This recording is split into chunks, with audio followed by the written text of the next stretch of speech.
तुम जीत गए, हम हार गए, तुम जीत गए। अब दर्शन, अब दर्शन, अब दर्शन दो सरकार। अरे आ जाओ एक बार मेरा छोटा सा संसार। अरे आ जाओ एक बार मेरा छोटा सा संसार। अरे आ जाओ एक बार, अरे आ जाओ, हरि आ जाओ, हरि आ जाओ, हरि आ जाओ, हरि आ जाओ, हरि आ जाओ, आ जाओ, हरि आ जाओ मेरा छोटा सा संसार। अरे आ जाओ एक बार मेरा छोटा सा संसार। अरे आ जाओ एक बार मेरा छोटा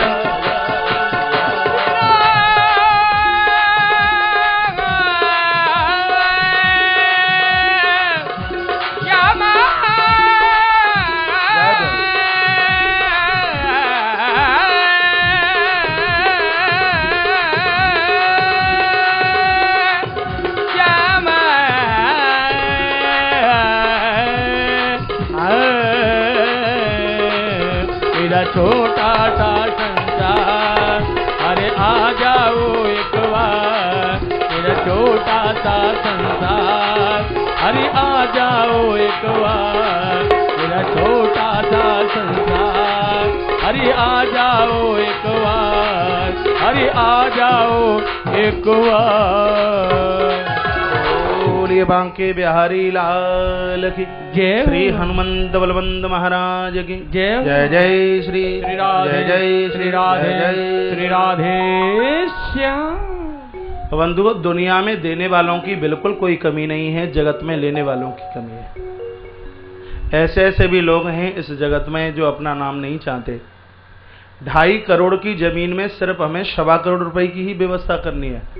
1.25 करोड़ रुपए की जमीन तो सिर्फ एक ही व्यक्ति की तरफ से का, जब रजिस्ट्री हो तब ले लेना। एक बार तालियों के साथ में ऐसे महादिग्गज का जरूर सम्मान करेंगे। बेवर की कथा से भी मैंने इस महामानव का गुप्त नाम रखा हुआ था, नाम अनाउंस के लिए उन्होंने मना किया। तो हमें व्यवस्था 1.25 करोड़ रुपए की करनी है इस जमीन के लिए। विशाल काय 2 एकड़ से और भारी बड़ी भूमि में ये विशाल गुरुकुल विद्यापीठ का सृजन होगा, निर्माण होगा। 1:30-1:45 बजे पुनः नामों का अनाउंसमेंट होगा। और मैं चाहूँगा जो लोग हमसे बहुत 19-20 साल से जुड़े हुए हैं, क्योंकि अरे हम तो महाराज जी के खासम खास हैं, हम तो करते ही रहते हैं, तो इसमें आपकी मुख्य रूप से बहुत विशेषता के साथ में करने की आवश्यकता है। कहने में ये बात बहुत छोटी सी है, लेकिन जब इसको करके दिखाया जाएगा तो ये बहुत बड़ी बात होगी। और देखिए, कुछ अपने लिए तो नहीं तो किसी का कर्जा ले लिया जाए और उसको चुकाने के लिए गाय बनना पड़े, उस घर की महेशी बनना पड़े और कुछ बनना पड़े और उसका चुकता करना पड़ेगा। हमने ग्रंथ और पुराण पढ़े हैं, किसी का कर्जा तो रखना नहीं है। रुपया लेकर के और 1.25 रुपये का काम ना किया तो फिर वो जिंदगी क्या है। आपसे 1 रुपया आएगा तो 1 रुपया 5 पैसे का काम करके दिया जाएगा। तो मैं एक बार पुनः आह्वान आप सबका करूँगा कि इस बृहद, इस विराट और इस उतंग कार्य के लिए आपके अनूठे सहयोग की आवश्यकता है। बोलिए बाल कृष्ण लाल की जय हो। अब आप कहोगे तो ये सब कुछ करने की जरूरत क्या है? ब्राह्मण के भी अपने आप में 6 कर्म है। यज्ञ करना तो यज्ञ कराना, दान लेना तो दान देना, और विद्या पढ़ना तो विद्या पढ़ाना। तो मैं तो कभी बैठ करके सोचता हूं कि इन 6 बातों के ऊपर हम खरे उतर रहे हैं कि नहीं। तो विरक्तो वैष्णवो विप्रो वेद शास्त्र विशुद्धिकृत। व्यास गद्दी पर जो आचार्य बैठे हुए हैं, वेद शास्त्र विशुद्धिकृत, उनको वेद और शास्त्रों का अनुभव है कि नहीं।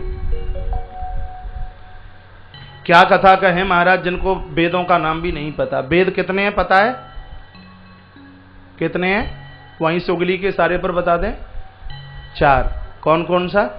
यजुर, साम, अथर्व और ऋग्वेद। ठीक है, 4 तो सबको पता ही होगा, लेकिन शास्त्र कितने हैं ये मालूम है? कितने हैं शास्त्र? उंगली के सारे पर बता दीजिए वहीं से। 6 नाम भी आता है 6 शास्त्रों का नाम नहीं आता। आप हिंदू हैं, हिंदू सनातन संस्कृति में आपका जन्म हुआ है। जैसे आपको अपने बच्चों के नाम याद हैं, परिवार खानदान के नाम याद हैं, तो हमें अपने इन पुराण और शास्त्रों के नामों का भी पता होना चाहिए। शास्त्र 6 हैं। सबसे पहले वैशेषिक, याद रखना कौन सा है? वैशेषिक शास्त्र। दूसरा है न्याय सिद्धांत। तीसरा है योग दर्शन। चौथा है सांख्य शास्त्र। हेलो,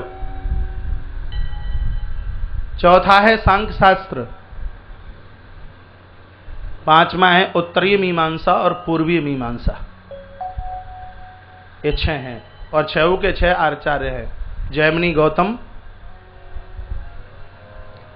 महर्षि पातंजलि, भगवान कपिल देव, महात्मा कड़व और भगवान वेदव्यास।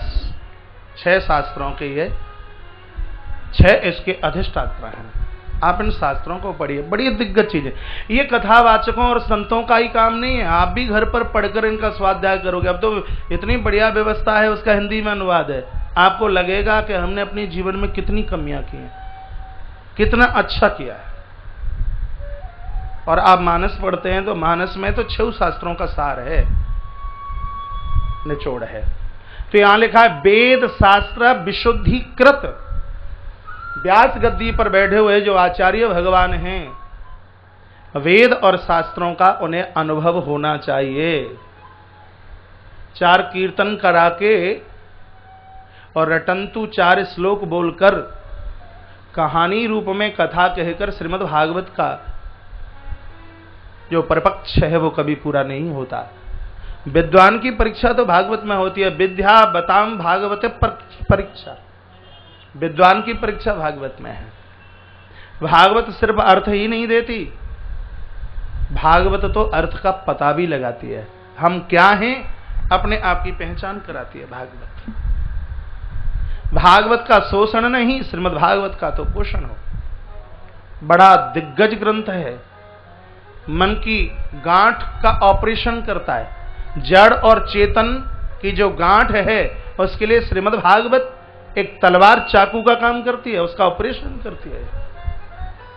और जब ये गांठ खुलती है तब अविद्या का नाश होता है। जब अविद्या का नाश होता है तो जैसे मंदिर में पड़े हुए पर्दे को हटा दिया जाए तो भगवान का दर्शन हो जाता है, उसी प्रकार से जब अविद्या को खत्म कर दिया जाए तो जीवात्मा को परमात्मा और परमात्मा जीवात्मा के सामने, एक दूसरे के सामने खड़े होकर के उस दर्शन का आनंद लेता है। तो विरक्तो वैष्णवो विप्रो वेद शास्त्र विशुद्धिकृत, वेद शास्त्रों का अनुभव रखते हो और दृष्टांत कुशलो धीरो, प्रसंग को समझाने के लिए दृष्टांत की कुशलता, और दृष्टांत भी शास्त्र सम्मित। व्यास गद्दी से अपनी और अपने खानदान की कथा नहीं। कल मैं निवेदन कर रहा था, हे माता सरस्वती इतनी कृपा करना, व्यासपीठ से फालतू व्यर्थ की बात ना हो। व्यास गद्दी तो साक्षात भगवान की गद्दी है, ठाकुर जी ने बड़ी कृपा की है तब ये मिली है। यहां से भगवत चर्चा हो, दृष्टांत कुशल हो, शास्त्र सम्मित दृष्टांत, वक्ता धैर्यवान हो, किसी से ईर्षा करने वाला ना हो, वक्ता कारुण्य प्रिया, ये वक्ता के लक्षण हैं। ऐसा वक्ता अपने आप को और आयोजक को दोनों को एक नौका बना करके तार करके लेकर के चला जाता है, भव सागर से वो पार करा देता है। आयोजन में किसी भी प्रकार का विघ्न न आए, इसलिए कम से कम 5 ब्राह्मणों का वर्ण जरूर हो। वर्णम पंच विप्राणाम कथा भंग निवृत्त, ये लिखा है स्पष्ट। किसी भी प्रकार का विघ्न न आए उसके लिए 5 ब्राह्मणों का वर्ण। ये तो श्रीमद् भागवत के 5 ब्राह्मण पंच प्राण हैं। पूछा देवर्षि नारद ने, ये 5 ब्राह्मण क्या करेंगे? का प्रवचन से कथा कभी पूरी नहीं होती। ये 7 दिन क्या 7 महीने चले तो भी कथा पूरी नहीं होगी। आयोजक को जो कथा का पुण्य मिलता है, श्रीमद् भागवत के जो मूल श्लोकों का पाठ किया जाता है संस्कृत भाषा में, और एक पाठ पूरा करने में विद्वान आचार्य को 33 से 34 घंटे लगते हैं। जिसको बहुत भारी अभ्यास हो, क्योंकि मैंने तो कई आवृत्ति लगाई है घड़ी का कांटा लगा करके, इसलिए बहुत बड़ा अनुभव रखता हूं और बहुत बड़ा विश्वास भी रखता हूं। आयोजक को पुण्य मिलता है जो ये मूल श्लोकों का पाठ होता है। यदि ढंग से मूल श्लोकों का पाठ हो गया तो मुक्ति तो मिलेगी ही, संपत्ति भी ऐसे झड़ती है जैसे तिल का वृक्ष झड़ता है महाराज। बड़भागी हैं वो जिनको अपने जीवन में श्रीमद् भागवत के मूल पाठ कराने का सौभाग्य प्राप्त हो। घर में अलाय वलाय नहीं रहती, घर में अशांति नहीं रहती, घर में किसी भी प्रकार का कष्ट, किसी भी प्रकार का दोष नहीं रहता, यदि परिवार के निमित्त श्रीमद् भागवत के मूल श्लोक 18,000 श्लोकों का पाठ किया गया। इसलिए तो ये हर साल व्यवस्था रखते हैं। 108 ब्राह्मण से ज्यादा तो इस पंडाल में भी बैठे हैं। पहले के आयोजन में 1285 ब्राह्मण इस वृंदावन में, 597 ब्राह्मण श्री गया जी में। अब के बार भी बहुत बड़ा विराट आयोजन श्री गया जी में है। आपके निमित्त, आपके परिवार, आपके पूर्वजों के निमित्त ग्रंथ का पाठ हो, पोथी बैठे, आप यजमान बनकर सहभागीदारता निभाएं। आप चल करके आए श्री गया जी। जिन पूर्वजों ने, जिन पुरखों ने आपको इतना दिया, क्या उनके लिए हमारा धर्म और कर्तव्य नहीं बनता उनके निमित्त एक श्रीमद् भागवत को समर्पित कर दिया जाए। तो वर्णम पंच विप्राणाम, 5 ब्राह्मण एक श्रीमद् भागवत का मूल पाठ करें।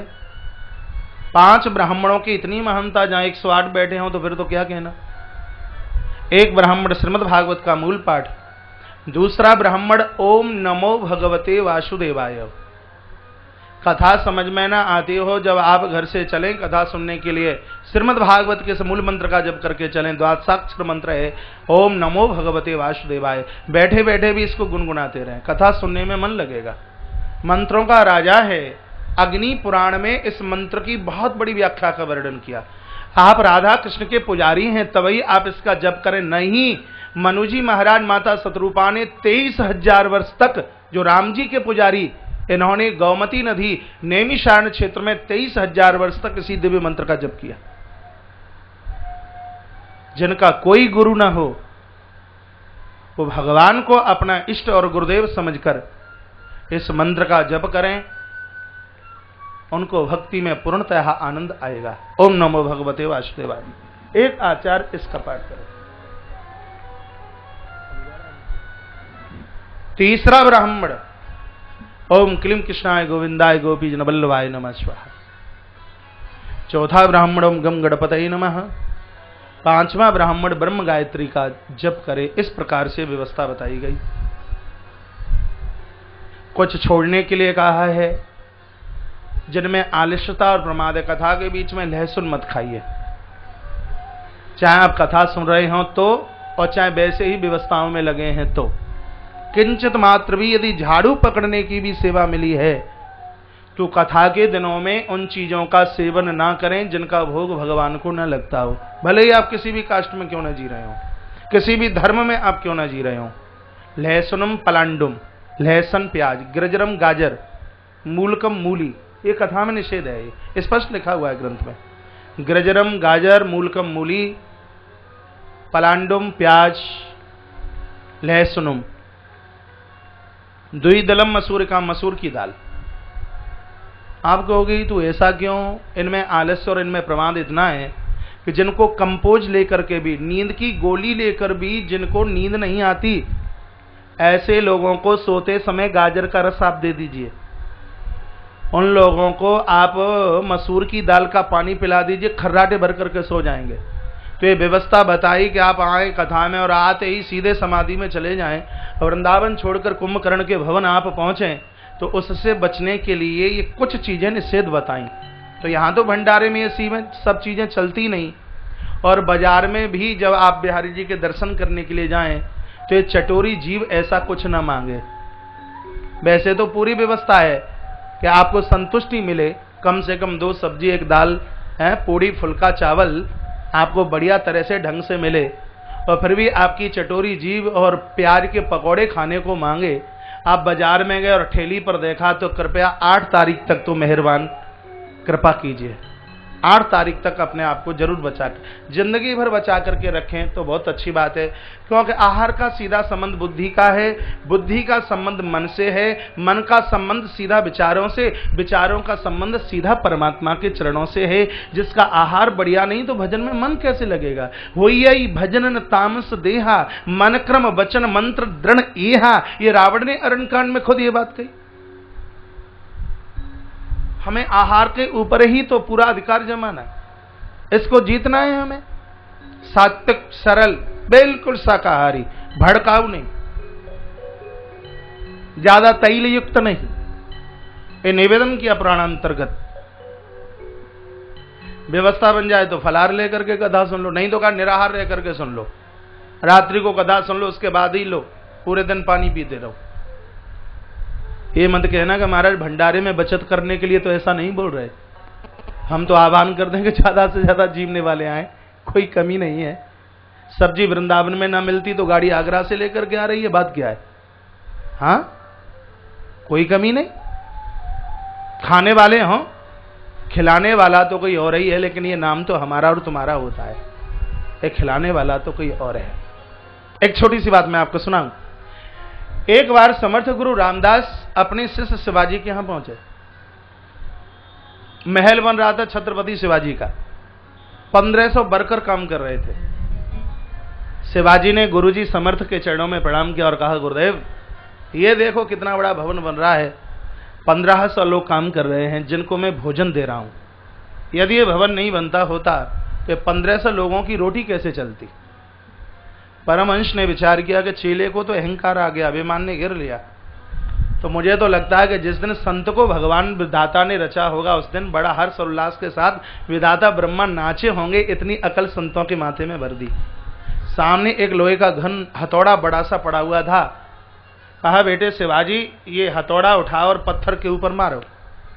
सो हथौड़ा उठाया छत्रपति शिवाजी ने और एक पत्थर के ऊपर बड़ी जोर से मारा। पत्थर के 2 टुकड़े हुए और उस पत्थर के बीच में से एक मेड़ की उछल करती हुई बाहर निकल के आई। तो परमहंस तो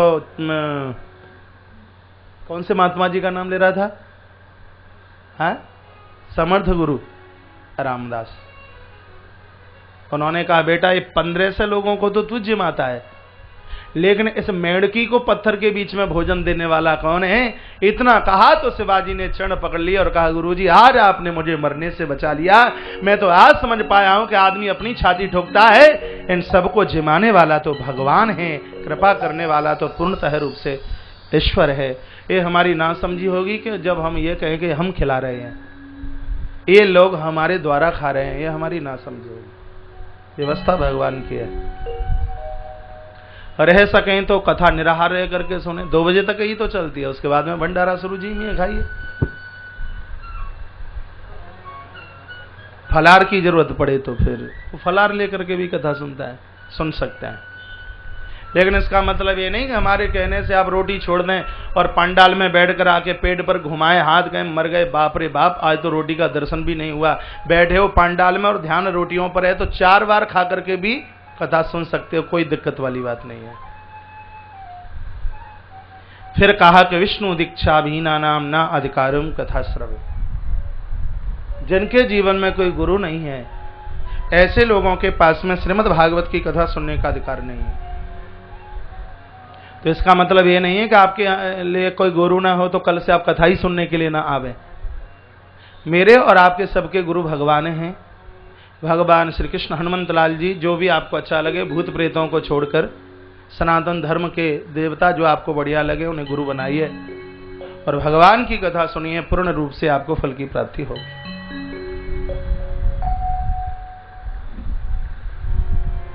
इतने लोगों को कथा जरूर सुननी चाहिए। काक बंध्याच, जिनके घर में बच्चे होते नहीं या होने के बाद मृत्यु को प्राप्त हो जाते हैं। दरिद्रई क्षयी रोगी, कर्जा बहुत है महाराज, कर्जे से निपटारा नहीं होता। या डॉक्टर ने गवाही दे दी है कि अब तुम ठीक नहीं हो सकते, तो उस रोगी के निमित्त 7 दिन बैठकर आप इस कथा को सुनिए। पूर्णतया महाराज उसका असर उस रोगी को मिलेगा, कर्जे का निवारण होगा, आपका वंश दिन दूना रात्रि चौगने के रूप में उभरेगा। ये प्रभाव श्रीमद् भागवत इस महान ग्रंथ का है, साक्षात कल्प वृक्ष है। तत्पश्चात निवेदन किया, पूछा कथा पूरी हो जाए तो फिर क्या करेंगे? का यज्ञ यजन हवन जरूर कराइए। आयोजन के बीच में जो त्रुटियां और गलतियां होती हैं, यज्ञ से उसका प्रायश्चित हो जाता है। यज्ञ तो वैसे भी आप अपने घर पर भी कर लिया करें। अभी पिछली कथा में मैं निवेदन कर रहा था, रोज आप यज्ञ नहीं कर सकते तो महीने में 2 दिन तो यज्ञ कीजिए। और वो दोनों तिथियां आपको लिखाई देता हूं, एक है पूर्णमासी और एक है अमावस्या। श्री जीवनदास जी, अरोड़ा जी, आप इधर से आ जाइए। पूरी रसोई की व्यवस्था इनकी वो महान टीम संभाली हुई है। हिंदुस्तान के कोने में कहीं भी हमारा बड़ा आयोजन होता है, श्री जीवनदास जी तो आचार्य कौशिक फाउंडेशन और विश्व जागरण मानव सेवा संघ चैरिटेबल ट्रस्ट के ये तो गणपति है महाराज, गणेश हैं। और मुझे बड़ा अच्छा लगता है जब इनके भोजन की लोग बड़ाई करते हैं, प्रशंसा करते हैं, कहते हैं महाराज भोजन बड़ा स्वादिष्ट बना। कल तक शादियां बहुत थीं, आज उनका आना हुआ है और 8 तारीख तक अपनी पूरी ड्यूटी निभाएंगे। श्री जीवनदास जी का बहुत बहुत स्वागत सम्मान है व्यासपीठ से।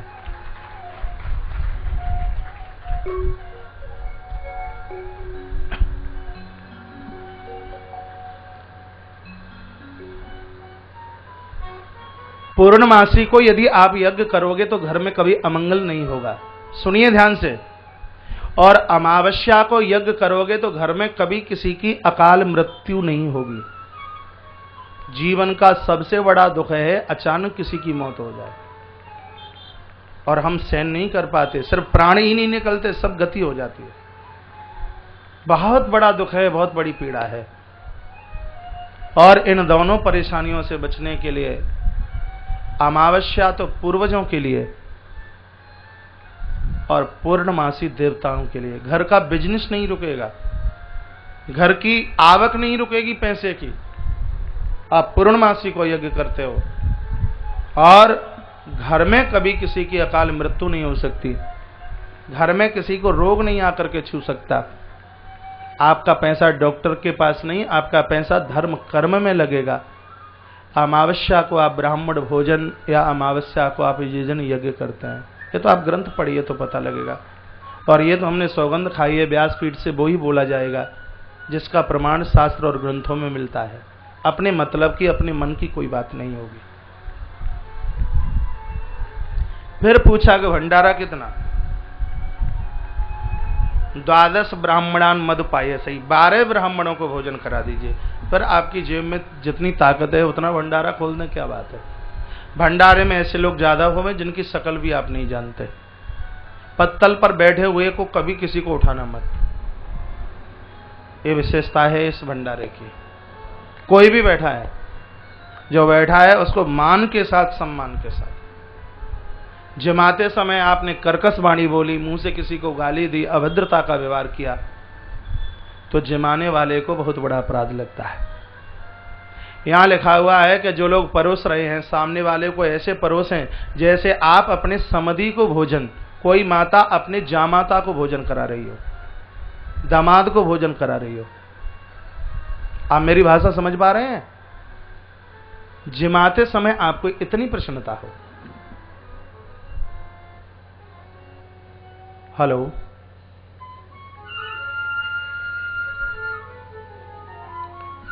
यदि इस हिसाब से आयोजन किया जाए तो धर्म अर्थ काम मोक्षाणाम साधनम शान संशया, इसमें किसी भी प्रकार की संशय वाली बात नहीं है कि व्यक्ति को चारों पुरुषार्थों की प्राप्ति न हो। भक्ति महारानी अपने दोनों पुत्रों के साथ आज श्री हरिद्वार की धरती पर आकर के नृत्य करने लगी। भगवान नारायण प्रकट हो गए। देवर्षि नारद ने चरणों में प्रणाम किया। नारद बाबा ने पूछा, भगवान आप कहां मिलोगे ये तो बताइए। तो भगवान बोलते हैं, क्षीर सागर में नहीं, वैकुंठ में नहीं, मंदिर में नहीं, तत्र तिष्ठामि नारद। नारद जिन लोगों के अंदर भक्ति है मेरा वास वही है। महात्म्य को पूरा करते हैं। एक बार बोलिए ओम हरये नमः। ओम हरये नमः। आपको पता है कि हमारी कथा में हरये नमः तो बोला जाता है। वो इसलिए है कि कथा सुनते समय बीच में कोई त्रुटि कोई गलती हुई है तो हरये नमः कहते हुए उसका प्रायश्चित हो गया। अब पहले स्कंद में प्रवेश कर रहे हैं, इसलिए बोलिए ओम नमो भगवते वासुदेवाय। ओम नमो भगवते वासुदेवाय। जो पीछे बैठे हैं वो नहीं बोल पा रहे। ओम नमो भगवते वासुदेवाय। ये ओम नमो भगवते वासुदेवाय इसलिए बुलवाया गया है कि भगवान शंकर का अभिशाप सभी ग्रंथों को लगा है, कीलक स्थापित है ये। तो ये ओम नमो भगवते वासुदेवाय किसी कक्ष के किवाड़ खोलने के लिए एक चाबी है। जब ताला ही नहीं खुलेगा तो भवन में आप प्रवेश कैसे करोगे। तो जैसे स्कंद शुरू हुए तो आपको बोलना है ओम नमो भगवते वासुदेवाय, और जैसे स्कंद पूरा हो तो बोलना है आपको ओम हरये नमः। आइए पहले स्कंद में प्रवेश करते हैं।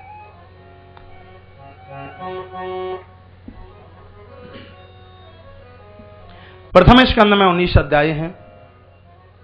एक एक श्लोक हमें भगवान के चरणों तक ले जाने का कार्य करता है। पहला श्लोक बड़ा विलक्षण है। जन्माधश्यतो नयादि तुरतः चार्तेषु विज्ञशराट तेने ब्रह्म हृदय आदि कवये मुह्यन्ति यत् सूरया तेजो वारिमृधाम यथा विनिमयो यत्रात्र सर्गो मृषा धाम्ना स्वेन सदा निरस्तकुहकम् सत्यम परम धीमहि।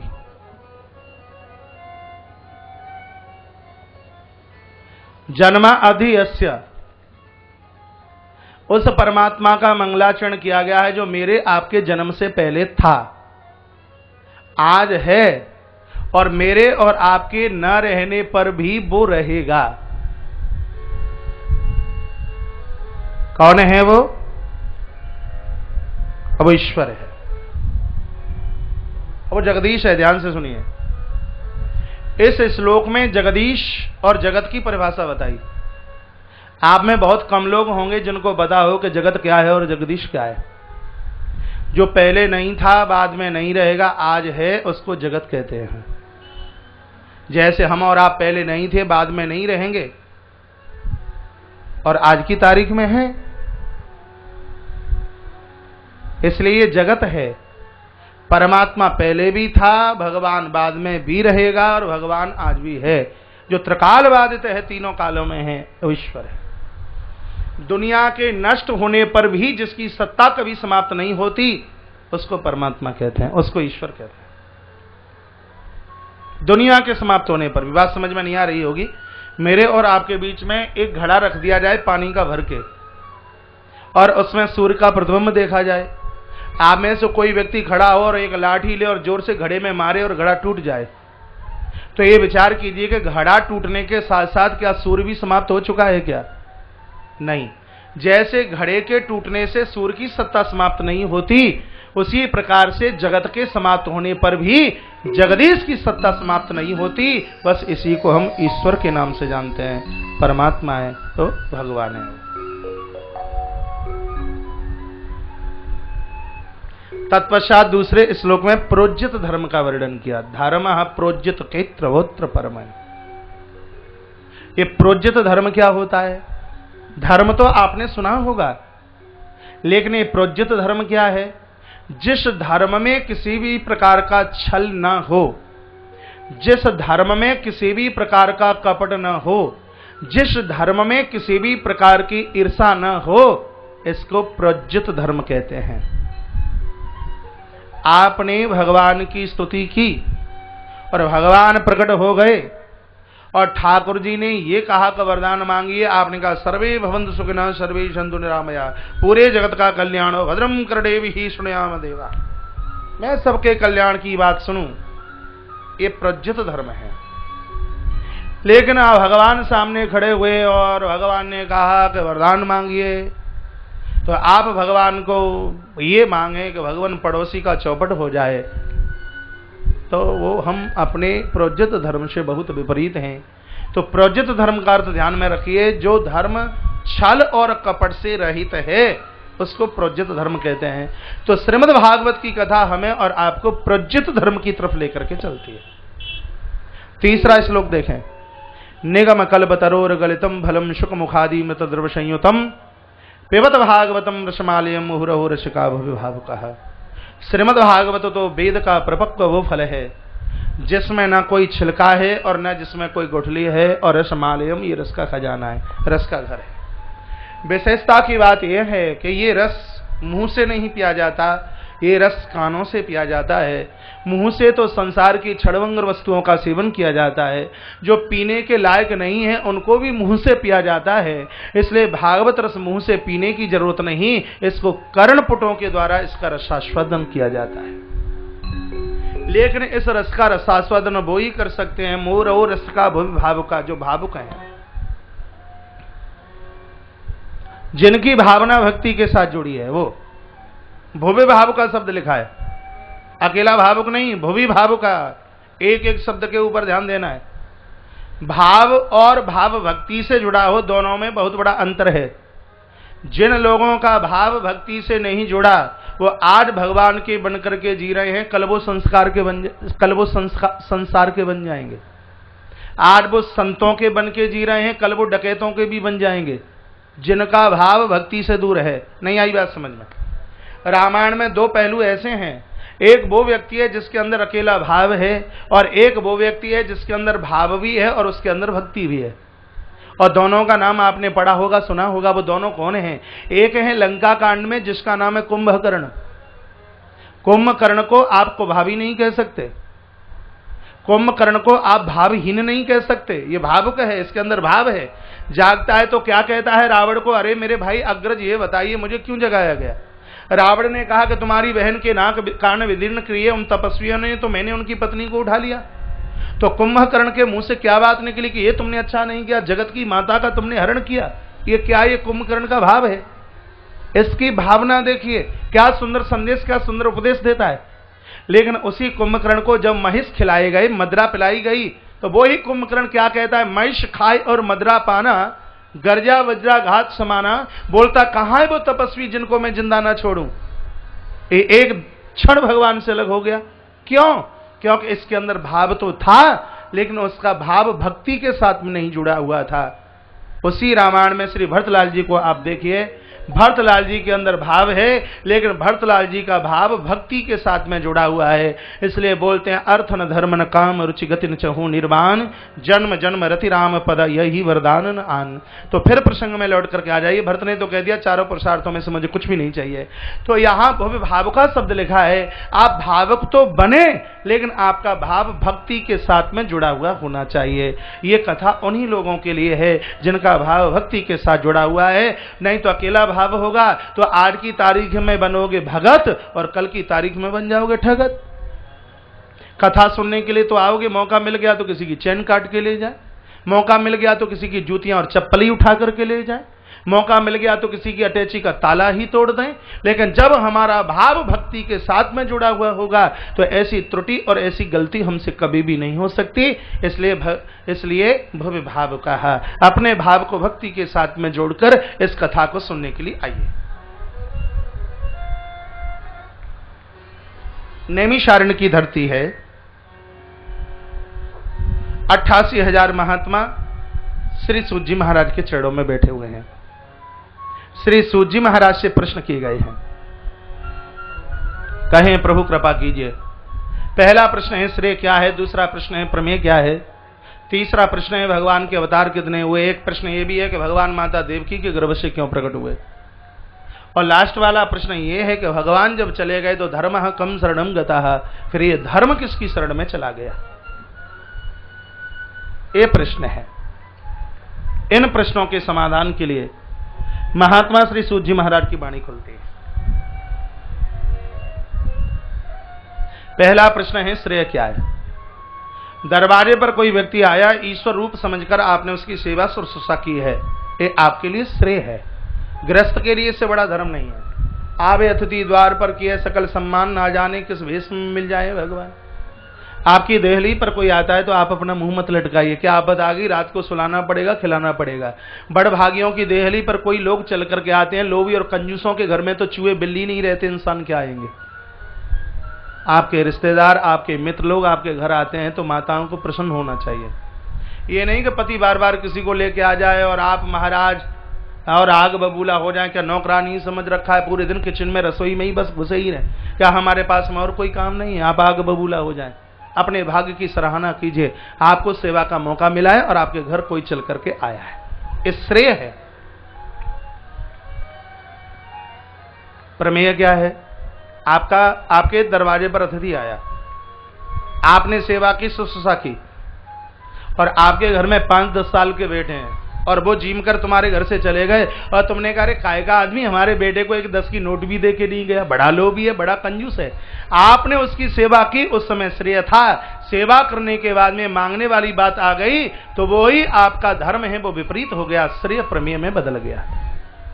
कभी कभी ऐसा मन में आ जाता है, आया और देखिए लोभी, लालची, देखिए हमारे छोटे छोटे बच्चे, और उसके हाथ पर कुछ देके ही नहीं गए। ये कथा कहीं बाहर की नहीं है, पूरी की पूरी कथा आपके घर की।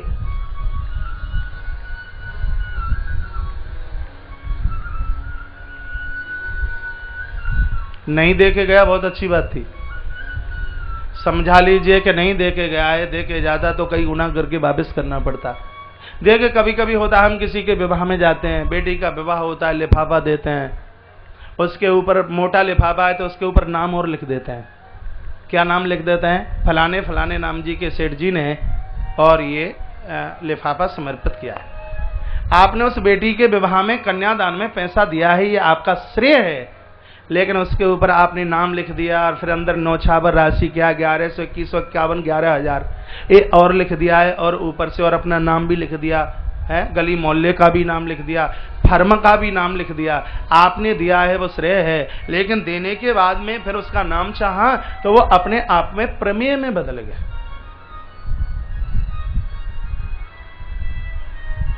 आपने दिया और कहीं फिर जब आपकी बेटी का विवाह हुआ तो आपने चाहत की कि हमने 11,000 दिए तो कम से कम 5 साल बाद ये दे रहा है तो कम से कम इसको 21-31,000 तो देना ही चाहिए था। आपने दिया, पुण्य था, धर्म था, लेकिन देने के बाद में जब लेने की भावना आ गई तो सबके ऊपर महाराज पानी फिर गया, उसका कुछ भी नहीं बचा। कौन कहता है आप 11,000 दीजिए, आप बिल्कुल एक सिक्का दे दीजिए, लेकिन देने के बाद में बदले की भावना, लेने की भावना मत रखिए। इसी का अर्थ है श्रेय और प्रमेय। पहले तो ये बताइए, बात समझ में आ रही है कि टेप रिकॉर्ड में कैसेट चल रही है?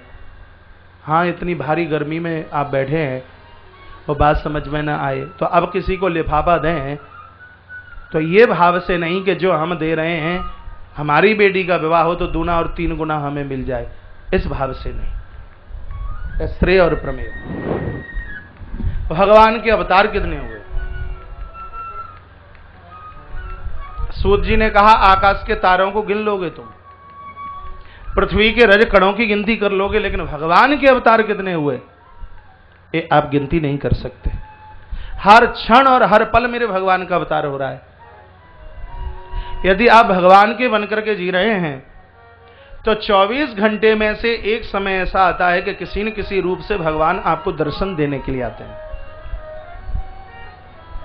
और ये बात कहना मैं नहीं भूलता, 3 साल पहले मैं श्री चित्रकूट में था, जानकी कुंड पर एक ऐसे संत का दर्शन किया जिनकी जटाएं इतनी लंबी कि मेरे और आपके कद से 3 गुनी जिनकी जटाएं हों, 21-22 फुट की जटा,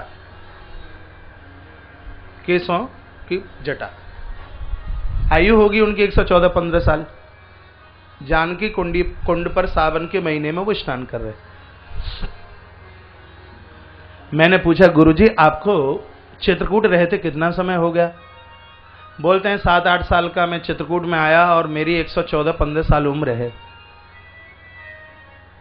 तो भगवान फिर तो परमात्मा का नित्य आपको दर्शन होता होगा, इतने लंबे समय से आप श्री चित्रकूट रह रहे हैं।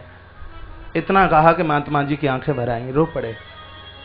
और क्या कहा, बेटे 24 घंटे में से एक समय तो ऐसा आता है, मेरे कामतानाथ भगवान रोज मुझे दर्शन देने के लिए आते हैं, लेकिन मैं ऐसा गिरा हुआ हूं कि आए हुए मैं अपने भगवान को पहचान नहीं पाता कि मेरे भगवान चल के आए। ईश्वर को पहचानने के लिए ही तो संतों की जरूरत है, गुरुजनों की जरूरत है। नहीं तो आपको पता है, गोस्वामी तुलसीदास जी महाराज ने हनुमान जी को पूछा, प्रभु भगवान का दर्शन हो गए, कह दिया चित्रकूट वास करो, भगवान का दर्शन हो जाएगा। तो सुबह ही सुबह का समय था, राम घाट पर स्नान कर रहे थे, भगवान राजकुमार बन करके निकल गए और ये नहीं पहचान पाए। हनुमान जी प्रकट हुए और कहा, भगवान निकल गए और तुमने प्रणाम नहीं किया।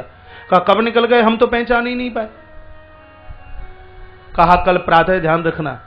दूसरे दिन सुबह ही सुबह की बात, चित्रकूट के घाट पर भई संतन की भीड़ और तुलसीदास चंदन घिसा। गोस्वामी जी ने चंदन घिसा, लोगों की भीड़ लगी थी, सबके माथे पर चंदन लगा रहे थे और इतने में प्रभु राम आए और कहा, बाबा हमारे माथे पे न चंदन लगाई दो।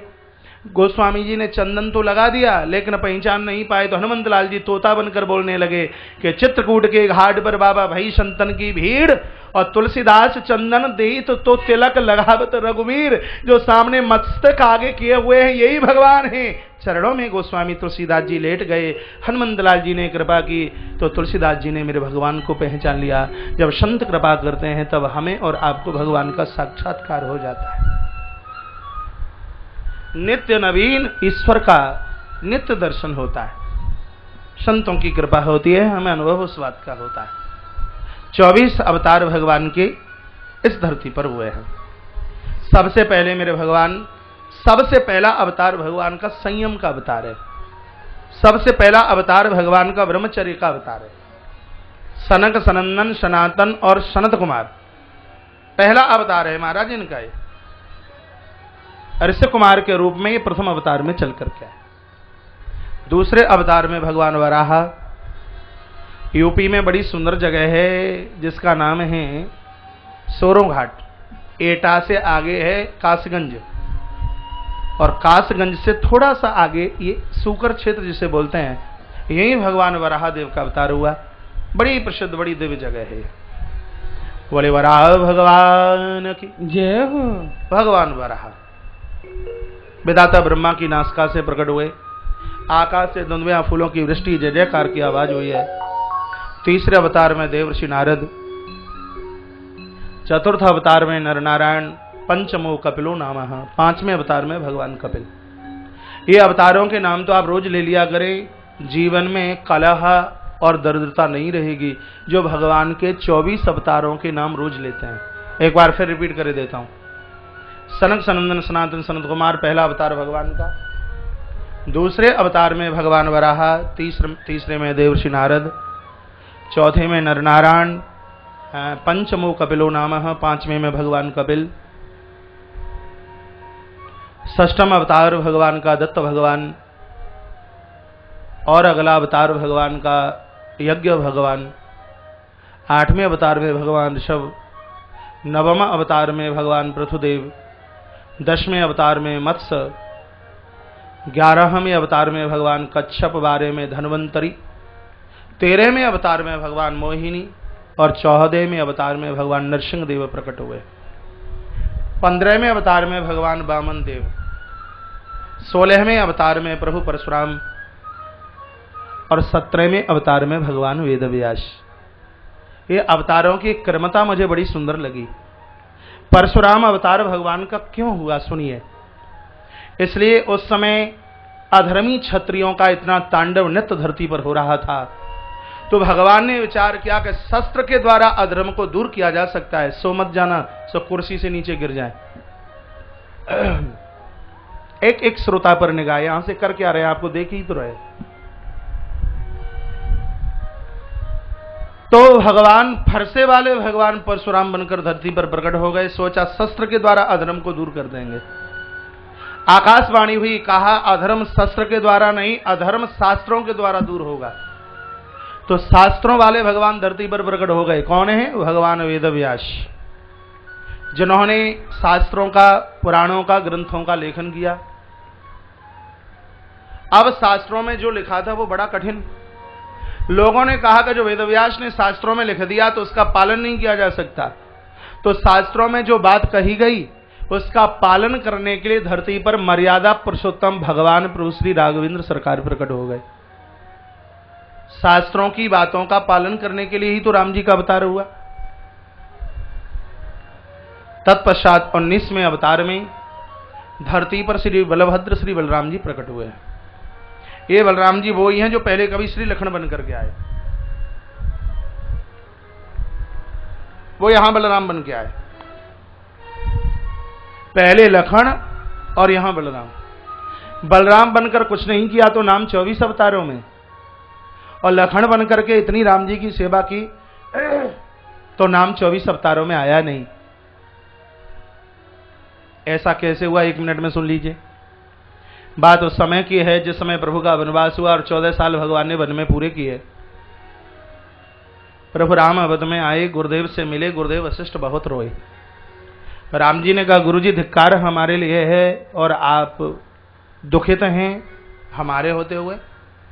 गुरुदेव वशिष्ठ ने कहा, राम मैं इसलिए रो रहा हूं, अब तो यूं जगत में बहुतों को बहुत से भाई मिलेंगे, किसी को अब लखन जैसा भाई नहीं मिल सकता।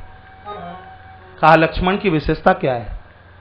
कहा, भैया के लिए जिसने अवध का राज छोड़ दिया, पत्नी उर्मिला को छोड़ा, लक्ष्मी चंद जी,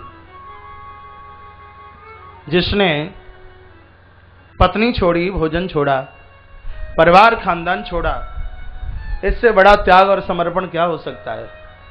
राम जी ने कहा, गुरुदेव सब बातें मानूंगा, सब कुछ छोड़ा, लेकिन ये मैं कैसे मान लूं कि लक्ष्मण ने मेरे लिए भोजन छोड़ा? फल तो मैं देता ही रहा खाने के लिए। हाँ, 4 रोटी से पेट भरता है, तो वहां 2 किलो सेब खा करके भी तो पेट ही भर गया। कभी कभी तो व्रत वाले दिन लोग और ज्यादा मस्ती आनंद लेते हैं। नवरात्रा में बार बार कूटू के पकोड़े, सिंघाड़े की लपसी और बढ़िया बढ़िया बढ़िया बढ़िया बढ़िया प्योर दूध का महाराज दही, तो फिर तो कही महाराज ऐसी तो नवरात्रा रोजाना ही आ जाया करे। तो खाने को तो बराबर दिया ही ना मैंने। गुरुदेव वशिष्ठ ने कहा, राघव तुमने दिया जरूर, लेकिन मुझे ये नहीं लगता कि लक्ष्मण ने तुम्हारे उन फलों को स्वीकार किया। क्या फल कहां चले गए? लक्ष्मण को पूछिए। लक्ष्मण को पूछा, लखन की आंखें भर आई। कहा, भैया 14 साल आपने मुझे फल जरूर दिए, लेकिन मैंने फल को स्वीकार नहीं किया। आपने मुझे दिए, मैंने गुरुदेव के चरणों में वहीं से समर्पित कर दिए। अब गुरुजी को पूछिए कि फल कहां है? तो 14 साल के फलों की टोकरी गुरुजी ने राम जी के सामने ला करके रख दी। प्रभु राम ने उन फलों की गिनती की तो महाराज उन फलों में 4 फल कम निकले। राम जी ने कहा, लक्ष्मण जैसे 4 खाए वैसे ही 40 खाए, देख 4 फल कम है। लखनलाल रो पड़े और कहा, प्रभु ये मैंने 4 फल खाए नहीं, 14 साल की यात्रा में 4 फल आपने मुझे कम दिए। एक तो जिस दिन हम अयोध्या छोड़ के गए उस दिन आपने कोई फल खाने को नहीं दिया। भैया दूसरी बार जब पिता की मृत्यु का समाचार मिला उस दिन भी आपने कोई फल खाने को नहीं दिया। और भगवान जिस दिन माता जानकी का हरण हुआ उस दिन भी आपने कोई फल खाने को नहीं दिया। और भगवान जिस दिन मेघनाद की शक्ति मेरी छाती में लगी उस दिन भी आपने कोई फल खाने को नहीं दिया। प्रभु राम रो पड़े। कहा, लखन लगता ऐसा है कि तेरे चरण धो करके मैं चरणोदक ले लूं। तू छोटा है, मैं बड़ा हूं, इसलिए तुझे अपराध लगेगा। गुरुदेव के चरणों में मैं वायदा करता हूं कि आने वाले द्वापर में मैं तो तुम्हारा छोटा भाई कृष्ण और तुम मेरे बड़े भाई बलराम बन करके आओगे। मैं तुम्हारे चरणों की सेवा करूंगा। यहां तो अवतारों में तुम्हारा नाम नहीं, लेकिन जब बलराम बन करके आओगे तब 24 अवतारों में तुम्हारे नाम की ख्याति होगी। ये मेरा दिया हुआ वरदान तुम्हारे लिए है। बस भगवान के उसी वरदान के द्वारा बोई श्री लखनलाल यहाँ बलभद्र बन करके चल करके आए हैं। और 24 अवतारों में से इनका 19वां नाम आता है। 20वें अवतार में भगवान कृष्ण, 21 में हयग्रीव, 22 में हंस, 23 में बुध, और भविष्य में 24वां अवतार भगवान का होगा विष्णु यश नामनो ब्राह्मणा। विष्णु यश नाम के ब्राह्मण के घर में महाराज भगवान कल्किदेव भगवान के रूप से प्रकट होंगे। बोले कल्किदेव भगवान की जय। जनता विष्णु यशनो नामना कल्कृत जनश्यति। कलकाल में भगवान चौथे चरण में भगवान कल्कि भगवान के रूप में भगवान की प्राकट्यता हो। भगवान के चतुर्विंशति अवतारा नाम 24 अवतारों का नाम लिया। ये 24 अवतारों के नाम आप याद कर लीजिए। पूर्ण 2 अवतार हैं इसमें, राम और कृष्ण। कृष्ण के लिए तो कहा कि एते चांस कलह पुंसाम भगवान कृष्णस्तु स्वयं। पूर्ण रूप से भगवान श्री कृष्ण धरती पर चल करके आए। 23 अवतारों ने जो किया वो कृष्ण कर सकते हैं, लेकिन जो भगवान श्री कृष्ण ने किया वो ये 24 अवतार मिलकर के और 23 अवतार मिलकर के नहीं कर सकते। कर्ण को कैसे मारा ये आप सब जानते हैं, ये भगवान कृष्ण ही कर सकते हैं और किसी की ताकत नहीं है। जयद्रथ को कैसे नीचे गिरवाया, ये करामात भगवान कृष्ण की है और किसी के अंदर ये ताकत नहीं है। ये स्वयं सिर्फ कृष्ण कर सकते हैं। आपने पढ़ा होगा महाभारत की तैयारियां हो रही थी युद्ध की, सब अपने अपने रिश्तेदार अपने पक्ष में जा रहे थे। मामा शल्य जो सहदेव के सगे मामा हैं, ये भी धर्मराज युधिष्ठिर की तरफ से उनके संग रह करके ये भी युद्ध करना चाहते हैं। तो भगवान ने सोचा कि यदि शल्य युधिष्ठिर की तरफ आकर के रहे तो कर्ण को मारना मुश्किल हो जाएगा और इस युद्ध में कर्ण को जीतना बड़ा मुश्किल है। तो भगवान ने ऐसी रूपरेखा बनाई, दुर्योधन का दिमाग घुमा दिया। तो रास्ते में बड़ा स्वागत सम्मान मामा शल्य का किया गया। तो शल्य ने कहा दुर्योधन को कोई मांगिए, क्या चाहते हो? तो कह दिया आप मेरे मित्र कर्ण के आप सारथी बन जाइए। शल्य ने कहा कि आपने तो मुझे ठग लिया, मैं तो अपने भांजे युधिष्ठिर की तरफ रहकर तुमसे युद्ध करने के लिए आया। दुर्योधन ने कहा कि कोई बात नहीं, आप उधर चले जाइए। शल्य ने कहा अब मैं उधर कैसे चला जाऊं, तुमने मेरी मेहमानी की है, तुमने मेरा स्वागत सम्मान किया है, तो कर्ण का सारथी बनने के लिए मैं तुम्हें कल प्रातः जवाब देता हूं। रात्रि का समय था तो शल्य अब युधिष्ठिर से मिलने के लिए गए तो श्रीमान जी भगवान कृष्ण तो बैठे ही थे। कहा बोलिए मामा जी क्या हाल है? तो मामा जी मोटे मोटे आंसुओं के साथ रो रहे थे। कृष्ण ने पूछा कि क्या हुआ? तो शल्य ने पूरी बात बताई। तो कृष्ण कहते हैं मामा ये तो सब गड़बड़ हुआ, अब तुमने चाय नाश्ता पानी दुर्योधन की किए है तो युद्ध भी उसी की तरफ से ही करना पड़ेगा, और यदि उसके तरफ से आपने युद्ध न किया तो पूरा धर्म अपनी स्थिति में विपरीत दिशा को चला जाएगा। मामा कोई बात नहीं है, आप दुर्योधन की तरफ रहकर अपने इन भांजों के साथ युद्ध कीजिए, लेकिन मेरा निवेदन एक तुमसे है। वो निवेदन ये है कि इस दुनिया में मुझे छोड़ करके शल्य जैसा और कोई दूसरा सारथी नहीं हो सकता, और दुर्योधन ने इतना बड़ा छल और कपट किया ही इसलिए है, तुम्हें कर्ण का सारथी बनना है।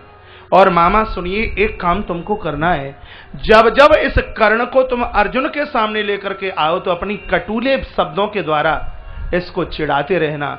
और ये कहते हुए कृष्ण रो पड़े, कहा मामा शल्य यदि इस पूरे महाभारत के युद्ध में यदि मुझे कोई चिंता है तो एक ही चिंता है, पिता में भीष्म से मुझे भय नहीं है, द्रोणाचार्य से मुझे डर नहीं है, कृतवर्मा और अश्वत्थामा से डर नहीं है, दुर्योधन दुशासन से डर नहीं है। इस युद्ध को यदि इस युद्ध में यदि कोई भय है कि कोई डर है तो यह है कि कर्ण के हाथों से मेरे अर्जुन की मृत्यु न हो जाए, और यह खतरा पूर्ण रूप से अर्जुन के लिए कर्ण के द्वारा है। इसलिए मामा ये मेरा निवेदन है, जब जब कर्ण के रथ को तुम अर्जुन के सामने लेकर के आओ तो अपने तीखे से शब्दों के द्वारा कर्ण को चिढ़ाते रहना, और जब वो तीखे शब्द सुनेगा तो चिढ़ेगा, और जब योद्धा के अंदर चिड़चिड़ापन आए तो अपने लक्ष्य को चूकता है, और जब वो अपने लक्ष्य को चूक जाए तो अर्जुन को नीचे गिराने में फिर कोई कष्ट नहीं होगा।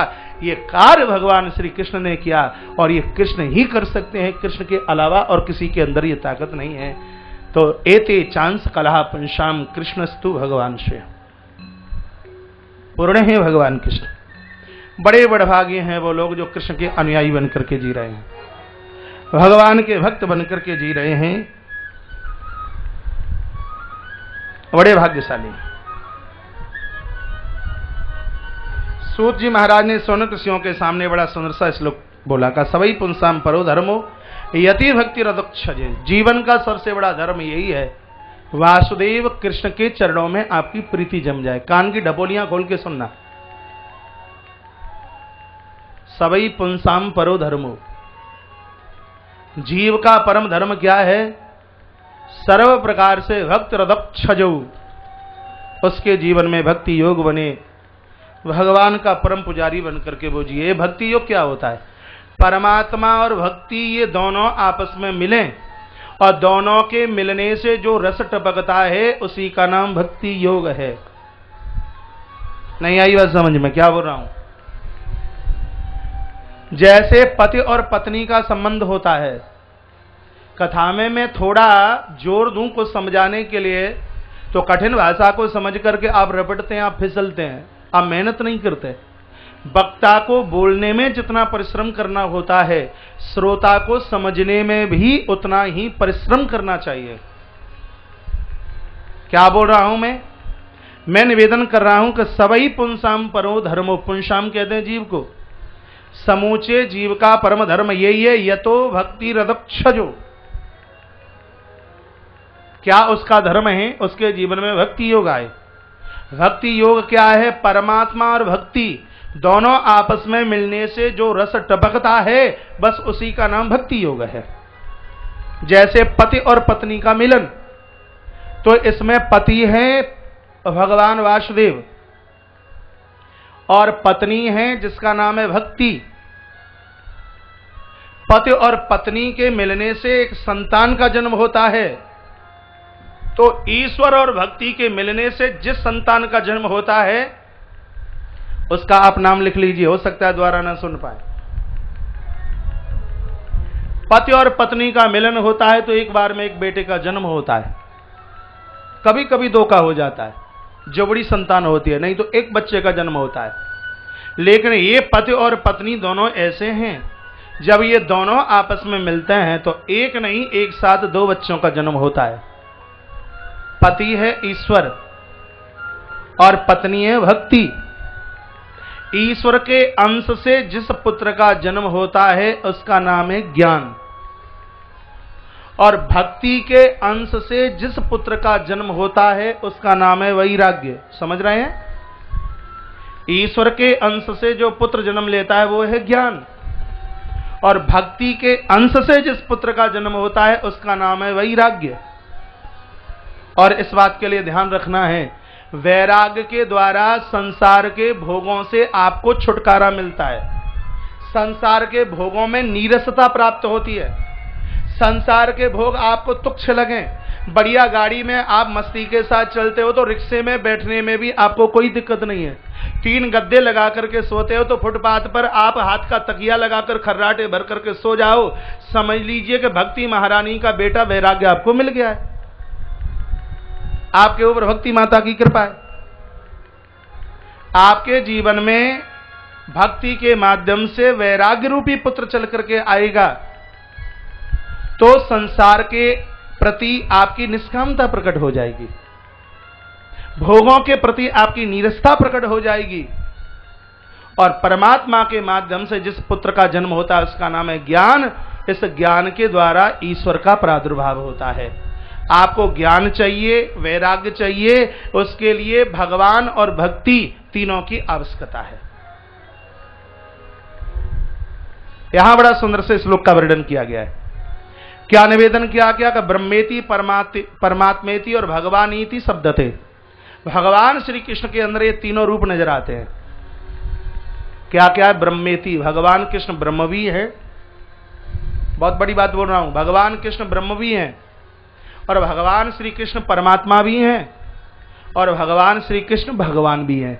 यदि आप लिख ही रहे हैं तो एक वाक्य और जरूर लिखना, जो वेदांती हैं वो ईश्वर को ब्रह्म के रूप से जानते हैं। थोड़ा विषय कठिन हो गया है।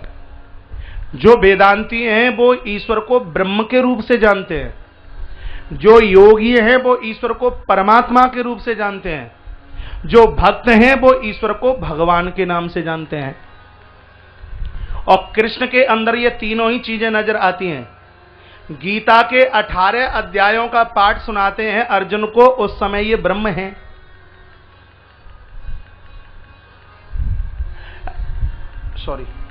अपने विराट रूप का दर्शन अर्जुन को कराते हैं, उस समय ये ब्रह्म हैं।